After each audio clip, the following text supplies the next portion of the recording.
Hello guys, my name is HM. तो आज हम बात करते हैं फ्यूरियोसा मैड मैक्स सागा, यानी कि जो 2015 में मैड मैक्स फ्यूरी रोड आई थी उसका प्रीक्वल, यानी कि उससे पहले की कहानी।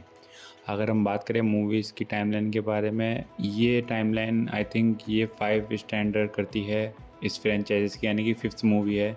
इससे पहले भी 90s में मूवी आई थी मैड मैक्स के नाम से। वो अगर आप नहीं भी देखोगे तो भी चलेगा, बट आपको मैड मैक्स जो फ्यूरी रोड जो आई थी वो आपको देखनी कंपलसरी है। और इसके बाद जो ये वाली आई है ये भी आपको देखनी ज़रूरी है। वो ऐसा इसलिए क्योंकि दोनों का ही कॉन्सेप्ट एक तरह से अलग अलग है, बट दोनों की प्रेजेंटेशन सेम है। यानी कि इसके एक्शन, इसके विजुअल, सब कुछ वन टेक सीन, इसका सब कुछ एकदम से अनदर लेवल का है। मैं इसको मतलब अगर देखा जाए, मैं कहीं भी बोर नहीं हुआ हूँ इस मूवी को लेकर के, क्योंकि ये मूवी आई थिंक 2.5 घंटे की है, पर 2.5 घंटे में भी इतनी ग्रिपिंग बना के रखती है बहुत ज़्यादा ही। As a drama plot also and as a action also. Action जितने भी हैं लिमिटेड है, बट एक्शन जब भी आता है ना, वाकई में बहुत अच्छे तरीके से इसको एक्शन को कोरियोग्राफ कर किया गया है। और ये कहानी फ्यूरियोसा के ऊपर बेस्ड होती है, जो कि स्टार्टिंग में किसी के ज़रिए किडनैप हो जाती है और उसकी जर्नी चलती रहती है। देन फिर वो एना टेलर जो कैरेक्टर फ्यूरियोसा का जो कैरेक्टर है, एना टेलर जो इन्हें निभाया है, वो आई थिंक सेकंड हाफ में आती हैं। जी हाँ, मतलब 40 से 45 मिनट के बाद। और जो क्रिस हेम्सवर्थ की एक्टिंग है वो तो मतलब वाकई में ही उनको थोड़ा से हट के कुछ करना चाहिए था, और ये उन्होंने इस मूवी में करके दिखाया है। उनकी एक्टिंग एबिलिटीज़ इसमें बहुत ज़्यादा निखर के आई है, और उनकी जो बोलने का तरीका है, उनकी जो कॉमिक टाइमिंग है, ये सब बहुत ही अच्छे तरीके से लाजवाब बनाया गया है। अगर हम बात करें उसके बारे में, यानी कि फ्यूरियोसा के बारे में, तो फ्यूरियोसा भी बहुत ही अच्छे तरीके का कैरेक्टर था, बट इन माय ओपिनियन ये थोड़ा बहुत क्लीशे सा कैरेक्टर है। यानी कि एना टेलर जॉय के अलावा भी अगर कोई और निभाता, इनफैक्ट वो जो गर्ल दिखाई गई है जिसका चाइल्डहुड का फ्यूरियोसा ने निभाया है, वो अगर निभाती तो वो भी ठीक ही रहता, क्योंकि एना टेलर जॉय की इतनी कोई इम्पैक्टफुल परफॉर्मेंस नहीं रह पाई है इन माय ओपिनियन, जितनी कि क्रिस हेम्सवर्थ की रही है। मैं फर्स्ट नंबर पे क्रिस हेम्सवर्थ को रखूँगा।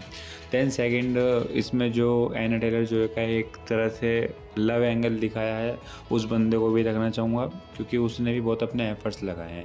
बाकी आपको विलन्स का तो पता ही है, विलन्स कौन है था इसमें। वो जो मार्क्स वाला था, गोरा सा, उसके जो बेबीज़ थे, ये सब वगैरह ये आपको पता ही है, आपने मैड मैक्स फ्यूरी रोड में देख रखा है।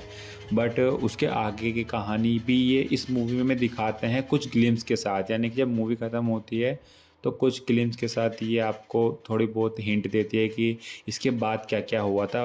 पर आपने ऑलरेडी अगर मैड मैक्स फ्यूरी रोड देख रखी है तो आपको ऑलरेडी पता होगा।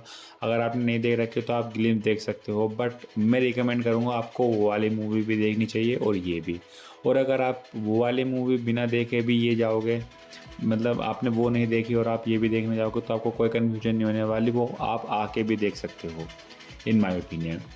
और अगर हम बात करें इसकी सस्पेंस तो हमें अच्छे से पता था कि कहाँ क्या होना है सब कुछ, मतलब बट जो जैसे जैसे होना था उसकी प्रेजेंटेशन, उसका कॉन्सेप्ट ये बहुत ही यूनिक तरीके से लिया गया है इन माय ओपिनियन। और अगर हम इसकी कलर करेक्शन की बात करें, सिनेमेटोग्राफी की बात करें, वो बहुत ही पीक लेवल पे चली जाती है। यानी कि इसके मतलब आई मैक्स फॉर्मेट इसका बहुत ही अच्छा है। और ये अगर आप आई मैक्स में देखेंगे तो आपको बहुत ही ज़्यादा एक एक्सपीरियंस मिलेगा, क्योंकि आई मैक्स फॉर्मेट में ही बनी है मोस्टली एक्शन सीक्वेंसेस।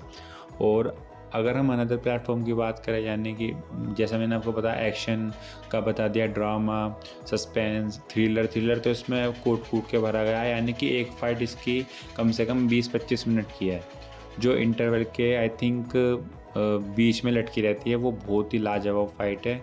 उसको जो कोरियोग्राफ किया गया है वन टेक सीक्वेंसेस के साथ, वो बहुत ही लाजवाब है। और अगर मैंने इतनी सारी तारीफ़ करी, तो फ्लॉज़ ये है कि अगर आप ड्रामा मूवी नहीं देखना पसंद करते, आपको एक्शन मूवी चाहिए, तो ये आपके लिए थोड़ी बहुत डिसअपॉइंट कर सकती है as a mass audience. But cinephile audience और जो क्रिटिक ऑडियंस है वो इसको कहीं भी निराशाजनक नहीं करेगी। तो अगर मैं रेटिंग की बात करूँ तो मासेस रेटिंग इसको देगी 3.5 आउट ऑफ 5 की रेटिंग, एज अ जैसे मैड मैक्स फ्यूरी रोड उन्होंने देखी है उसके बिहाफ पे। और क्रिटिक्स का तो इसको प्यार मिल रहा है 4 और 4.5 आउट ऑफ 5 की रेटिंग मिल रही है इसको, बहुत अच्छी है वो भी। और मैं देना चाहूँगा इसको 4 आउट ऑफ 5 की रेटिंग, वो इसलिए क्योंकि इसमें थोड़े बहुत फ्लॉज़ हैं। जैसा मैंने आपको बताया मूवी थोड़ी एक्सटेंड है, मतलब बहुत लंबी है और थोड़े बहुत ड्रामा प्लॉट्स हैं उसको लेकर, बट जो कॉमिक टाइमिंग है क्रिस हेम्सवर्थ की वो तो बहुत ही लाजवाब है। मैं उसको हैट्स ऑफ करना चाहूँगा क्योंकि उन्होंने हट के कुछ करा है। और हाँ, इसमें 1-2 कैमियो हैं, वो आपको देखने के साथ पता चल जाएगा। So that's it, thank you very much.